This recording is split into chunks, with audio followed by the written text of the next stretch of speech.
You know, we're not so different, you and I. We're nothing alike.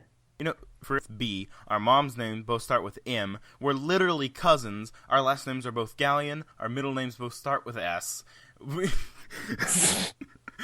I could keep going. Our voices are similar. We both have brownish black hair. And we're both unbelievably smexy. We live in a time and age where comic book-based films and shows are being released like nobody's business. In times like these, one can't help but wonder what happened to all the films that were deemed unworthy to be released. What about the ones that were never even put into production? What if they were released? What if? Well, that was ominous. And welcome, everybody, to episode 5 of What If. I am your host. I don't know. I forgot my name. I'm just, that wasn't as funny as I thought it was going to be. It was funny in my head, but anyway. I am your host, Joseph Galleon, and with me, as always, is Chase Galleon. Hey guys, what's up? Alrighty.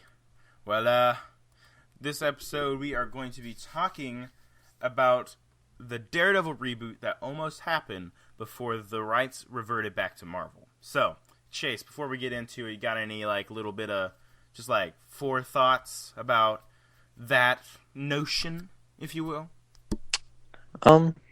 Yeah, I feel like it could have been better than the old one.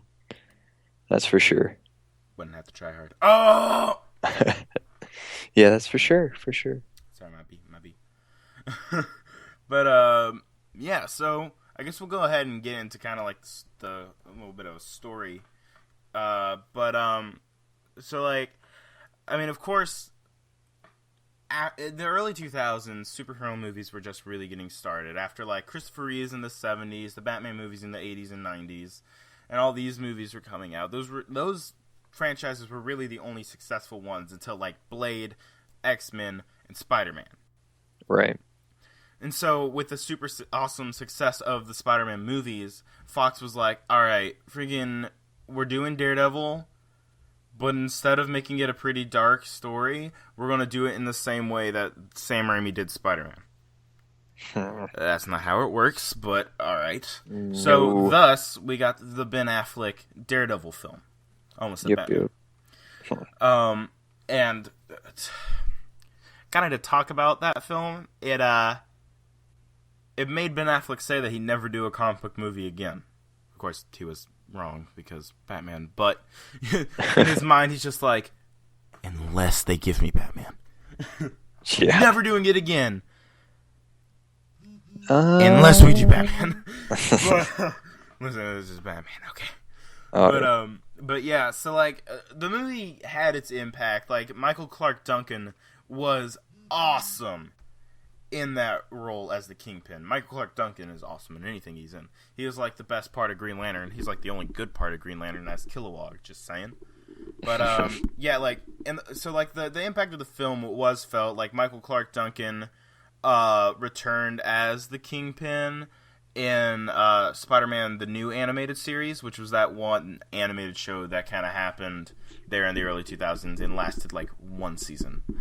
And it was okay, I guess. And so Michael Clark Duncan, oh my gosh, Michael Clark Duncan, thank you. One of the best actors ever, may he rest in peace, was very much willing to return to the role of the Kingpin.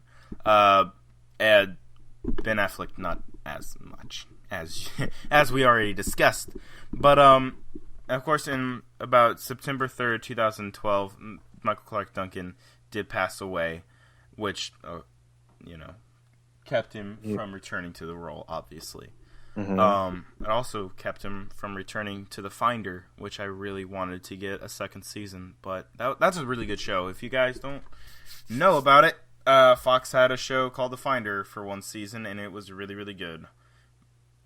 Oh, yeah. But anyway, back on Daredevil. So, for a while after the 2003 movie came out, the the time was running out. Fox was running out of time to make a new Daredevil film because the rights were going to revert back to Marvel. Mm-hmm. And so they were like looking at a bunch of options for like somebody to do something with this Daredevil film. Like they needed something. Right. In comes Joseph Carnahan, right? Mm-hmm. So this dude comes in wanting to make a Daredevil reboot. Right. And he throws up he throws together this sizzle reel, right? And in it, it takes place in 1973. And it's got all this funk and jazz, and it seems awesome. And it looks like it would have been a really good movie, right? Right. So, of course, like, Fox was talking about it,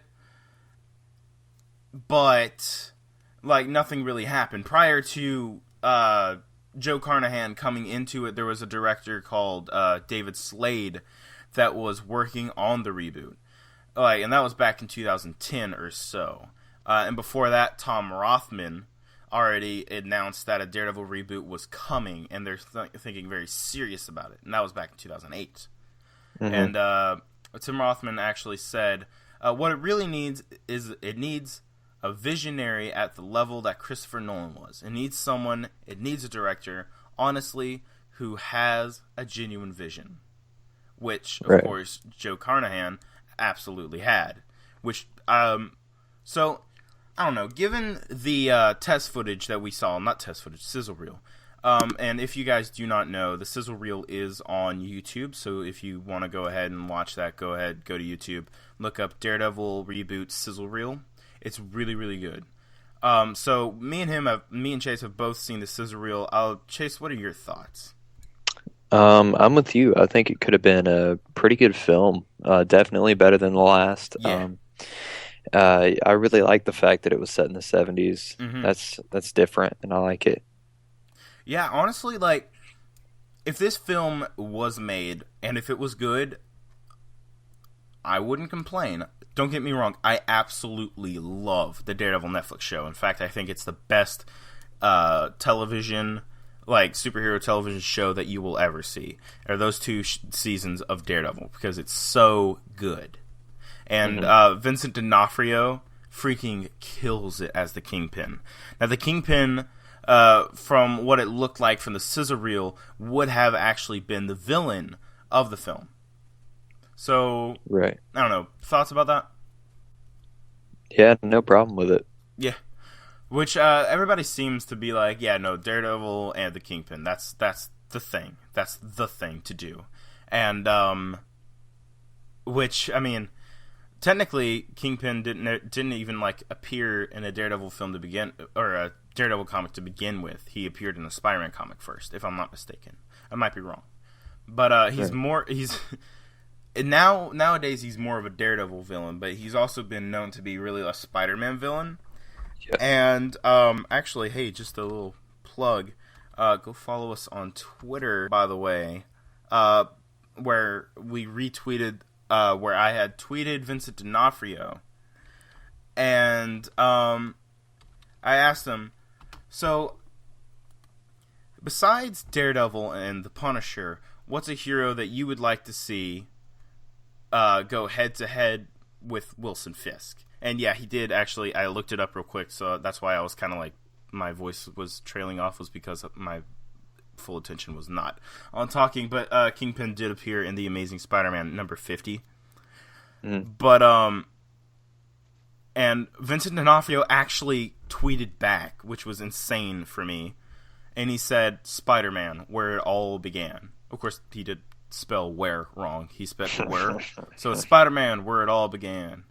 Oh, yeah. But yeah, like, freaking Vincent D'Onofrio tweeted me, dude. But, but yeah, so like, I don't know why I really went on that little tangent about Spider-Man, but it would have been, from what we saw from the sizzle reel, would have been Kingpin taking on Daredevil. Do you think that we would have gotten any other villains in the film? I don't know. I believe it probably would have been best to try and build Fisk as the kingpin Hmm. before stretching out to, like Bullseye or anything else like that. Yeah, that is one problem I noticed with the original Ghost. Almost said Ghost Rider. Sorry, I got Mhm. Ghost Rider on the brain. After that, Robbie Reyes picture was awesome sauce. But yeah. After for the original Daredevil, I noticed that is one kind of big problem. I noticed is that it's very overstuffed. Because if you think about it, it's like, all right, we got to tell the Daredevil story. Also, we got to talk about Kingpin. Also, Elektra. Also, Bullseye. Also, we're going to have oh my gosh, I feel really bad that I can't remember the dude's name. The reporter, Ben Urich. Oh We're yeah, gonna yeah. have him be a main character. All this other stuff, and then we're gonna have a subplot about Foggy Nelson, and we're gonna have a bit where they fight in the park for some reason. Yeah. Oh my But gosh. yeah, so it's a very very stuffed movie. That's kind of like only some movies, only some comic book films can do that. Like successful versions of a very stuffed movie would be Civil Right. War, Captain America: Yeah. Civil War. That's a very stuffed movie, and it worked. Yeah. Um, I don't know. I haven't seen Watchmen, but I've heard that's really good from some people. Although I've also heard other people say it's bad. So there's that. Right. So, but yeah. So I don't know, Chase. There's not much story on there isn't much like news or really information on this reboot aside from what we've already gone over, which means this is probably going to be a bit of a shorter episode. It'll probably be like 15 minutes maybe. Hmm. But I don't know. How would you handle a Daredevil reboot? Like what story would you take and like how would you handle it? Um, let's see. I would definitely I would go with what was the story that you gave me or you lent me? Daredevil Yellow? Yes. That's sick. Yes, it is. That is truly like that's one of the best comics I've read. Yeah, there's a lot of really good Daredevil stuff. But yeah, if you guys haven't read the Tim Sale uh, Marvel books, there's Daredevil Yellow, Hulk Gray, Spider-Man Blue. I have heard Spider-Man Blue is really good too. They just came out with Captain America White. Hmm. I've heard really good things about that. I think there was something else, but I don't remember what it was. Right. But yeah, Daredevil Yellow takes place with where it's Daredevil, and it's a very light-hearted comic. Just so everybody knows, it's not like the Netflix show, like at all. It's got a very light tone, like the '60s stuff, and it's him writing a. Sorry, I just whacked my microphone by accident. It's him writing a letter to Karen Page, which spoilers for the comic and also for possibly the Netflix show. Just skip ahead like 15 seconds. Um, she's dead. Yep, yep. Yeah, which will probably happen maybe in season 3 of Daredevil, which I don't want to see happen because I really like Karen Page. But anyway, and it's him recounting like basically the beginning years of him as Daredevil, or like the beginning weeks really of him as Daredevil, and he fights Electro in it, and he fights Leland Owlsley, or aka the Owl, which by the way, in the Netflix show Daredevil Netflix show, Yep. the dude who does the finances, Leland Owlsley, that was the dude who's the Owl. Hmm. Yeah, of course he doesn't become the supervillain, the Owl, but because Right, yeah. Kingpin chucks him down a hole and he dies. But Yeah.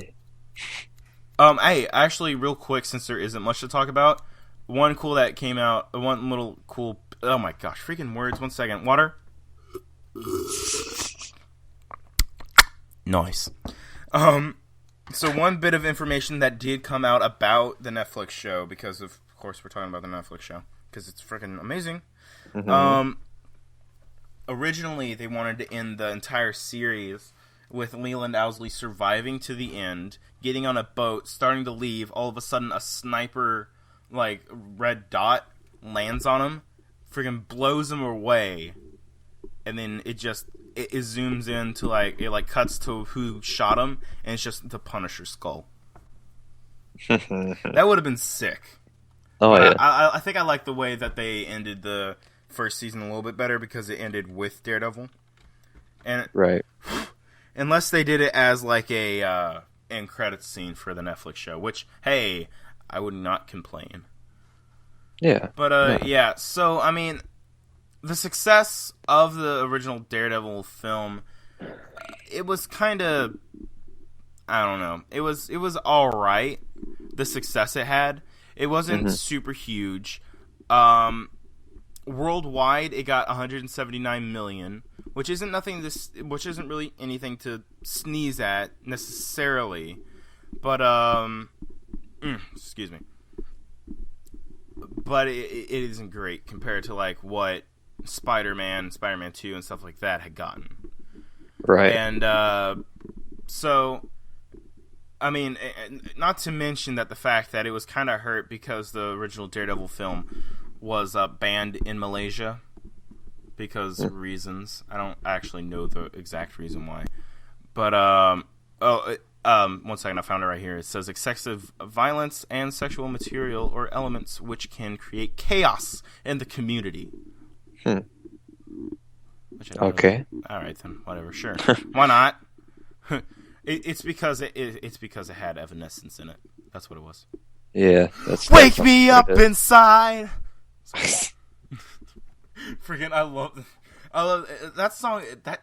That movie is very early 2000s because there's a training scene where Elektra is freaking like Matt Murdock is listening to butt rock all throughout the movie, and then there's a bit where Elektra's training and she's listening to "Wake Me Up Inside" by Evanescence. Yep.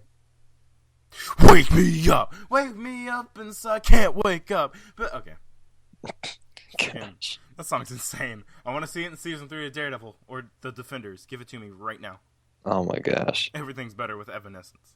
Is Evanescence still a thing? Because I feel like that's the one song anybody knows, and then like Evanescence isn't a thing anymore. Yeah, I'm pretty sure they're not. Yeah, that's basically everything. But yeah. So Chase, asking you the classic what if question. If you could go to a alternate universe and watch this movie and come back, would you do it? Oh yeah. Which, yeah, I feel like there's no stakes there, is there? No. 1 second. Let's put stakes on the line. Ready? All right. You can go to the alternate universe and watch the movie. And then you come back and somebody has like keyed the side of your car. Okay. Would you do Mm. it? No. Oh, really? Dang. I would do it because I don't have a car. Exactly. Someone keys the side of my non-existent car. But yeah, everybody, that's basically it. So if you guys enjoyed this, follow us with Heroic Power Entertainment. We are Heroic Power Entertainment on Facebook. Go like the page so it's not just me, the one person that's actually liked the page. Follow us on Twitter and Instagram at Heroic Power ENT. And then check out the SoundCloud, which has stuff uploaded from time to time. I don't know how much more I'm going to upload there because we still aren't pro, so we won't like have a lot there because we aren't pro. And so all all our, I don't know, what are the words, Chase? What he's trying to say is that, guys, we're not pro enough to have all of our information and videos By pro enough, on. We don't pay SoundCloud. Yeah, we don't. Because we're we not don't premium. have money. That's right. We're broke, but we are putting all of our stuff on YouTube. It's like so if you want to check out older but videos, somehow worse. Yeah, that's what the podcast is. Two broke girls, but worse. Yeah, pretty much. But yeah, guys, if you want to check out older videos, don't go to SoundCloud. Go to YouTube. Yeah, absolutely. If you enjoy this episode, give us a like, comment, subscribe, all that jazz. Smash the like button. Just give it a nice little gentle tickle. Tickle the like button with your clicker. And yeah, I'm on Snapchat, Twitter, and Instagram at CaptainJSSG. Chase, hit it. I am Chase.Galleon or Chase.Galleon1 on Instagram and Snapchat. Alrighty. Yeah, well, guys, we really hope you enjoyed this. We'll be back next month with another episode of What If, which will be, dang, man, that'll be... Jeez, that's already into October, ain't it? Oh, yeah. Man, like, Flash and Legends of Tomorrow, Supergirl, and Arrow will all be coming back that month.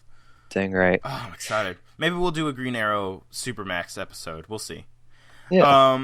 All right, but yeah, we hope you enjoyed the episode. Tune in Friday if I upload it on Friday instead of Tuesday like I have been. If I don't get lazy, new episode of Lights Camera Comics on Friday, and we'll see you guys then. So for Heroic Power Entertainment, I'm Joseph Gallion. And I'm Chase. Peace out. I'm sorry that I did it in the Batman voice. All right, I'm sorry. Bye.